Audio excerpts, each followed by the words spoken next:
Hello and welcome to another edition of Motor Cars Enthusiasts. Right off the bat on today's show, this is kind of an old racing theme program. Starting off with the folks over at Hyundai, took off the wraps of the brand new i20 World Rally Championship machine, fitted with all the brand new regs for the 2017 season, including the wider track and lots of downforce on every corner.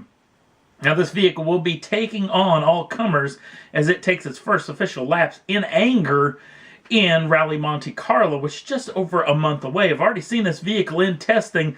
The thing looks pretty doggone good, and it's going to be interesting to see who's going to take up the mantle of the best automobile to be in coming up here in the year 2017 with these new regulations. So, cannot wait for Rally Monte Carlo, just over a month away.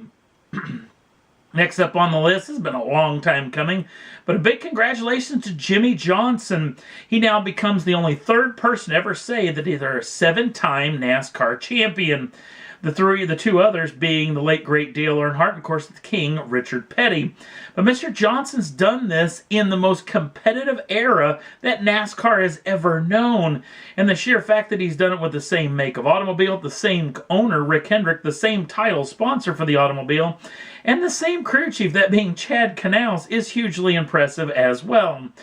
Now, Mr. Johnson looks like that there's nothing stopping him for going after the 8th championship to be the only person to ever say that. This is an interesting situation because I never thought this would ever happen again in my lifetime. The way I got to see most of Dale Earnhardt's championships, but never thought I'd see it again. And it definitely won't ever see it again from another driver. The possibility of that ever happening again may be slim to none. Now, a lot of you folks may look at Mr. Johnson and think, NASCAR champion. I always see him as this kid from way back in the day, over 20 years ago, racing a short course off-road race truck for the now defunct Soda Series for the folks over at Herzog Racing. He was an impressive talent back then, but to think that he was going to become a 7-time NASCAR champion, I think might have been a stretch to think way back then. Next up on the list, BMW took off the wraps of the brand new M4 Wittmann edition. Wittmann is Marco Wittmann, who is the 2016 DTM Touring Car Championship driver.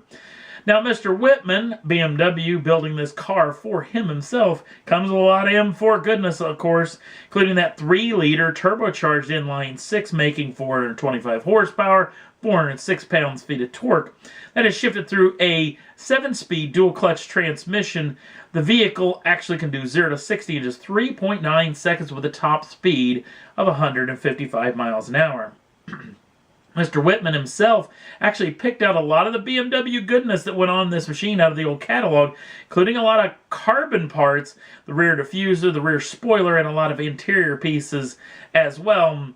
Now, the vehicle's wrapped up in this gorgeous Java green, and if you want to get your hands on one of these machines, I got some bad news for you, because BMW's built one. They built one for Marco Wittmann himself, so if you know Marco Wittmann and you got enough money, you better head on down to his house right now, because he's already starting to call this his brand new company car.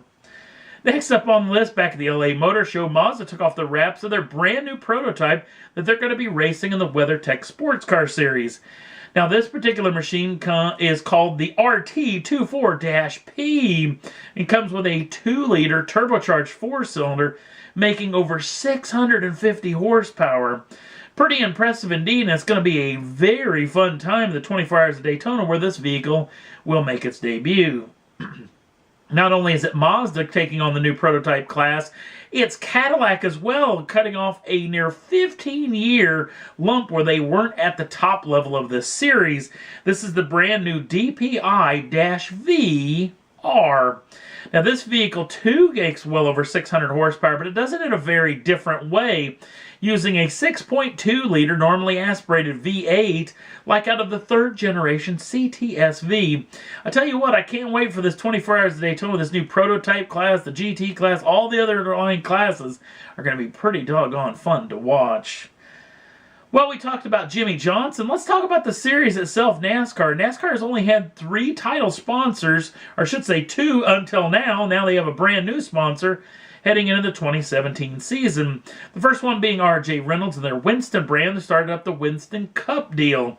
Also, Sprint and Nextel actually teamed up to actually put together the Nextel and Sprint Cup series. But after Sprint was backing out of the series after the year 2016, NASCAR actually thought about dumping the Cup series altogether. Now, I think we know why, or at least I know why. It's because their brand new title sponsor is the folks over at Monster Energy, the massive energy drink company that's done a ton in racing over the past several years, have now gotten into NASCAR big time being the title sponsor. Now, the reason why the Cup thing was even brought up is because there already is a Monster Energy Cup, and it is a one-off motorcycle race that actually races every year in October with the greatest supercar cross, I should say. Indoor motocross stars take on $1 million one-person, one-winner-takes-all $1 million taken off from the Monster Energy Cup. So that's probably the reason why that is not going to be the name of the new series. Now, the trick is they haven't got the actual logo done yet, nor do they have the name of the new series, so we got a lot to talk about over the next several weeks. Last up on the list, Nico Rosberg. Yes, we talked about him in the last episode, and here we are again, because the day of the FIA Awards banquet, the 2016 Formula One World Champion announced his retirement. What a shocker. 31-year-old German driver decides to step away after his first ever championship and only 10 years in Formula One. He has an impressive career to talk about. Actually raced over 206 Grand Prix with just two teams, that being Williams and the Mercedes-Benz era. 30 poles, 57 podiums, 17 fastest laps, and 23 wins. And of course, one world championship. I have to say I was never the biggest fan of Mr. Rosberg, but massive respect to go out on top like this. I think took a lot of guts at only 31 years old. He could have just kind of fallen down the ladder like so many race car drivers have done before him. But to go out on top, they never can say that he was never a Formula One world champion. He said it was a childhood dream to match his father, K.K. Rosberg's Formula One world champion from back in the early 80s. So, impressive deal. He's got his whole life ahead of him, and obviously he's a pretty wealthy guy. He may end up in some racing series as well, so we may know a whole lot more about Nico's plans over the next several months. And that's all there was that I thought was worth talking about for this edition of Motor Cars Enthusiast. Don't forget to like us over on the Facebook page. The link's down in the show notes. Also, if you'd like to subscribe to the channel, you can do so at any time and get the first dibs on the brand new shows as soon as they come out. Thanks for watching. We'll see you again real soon.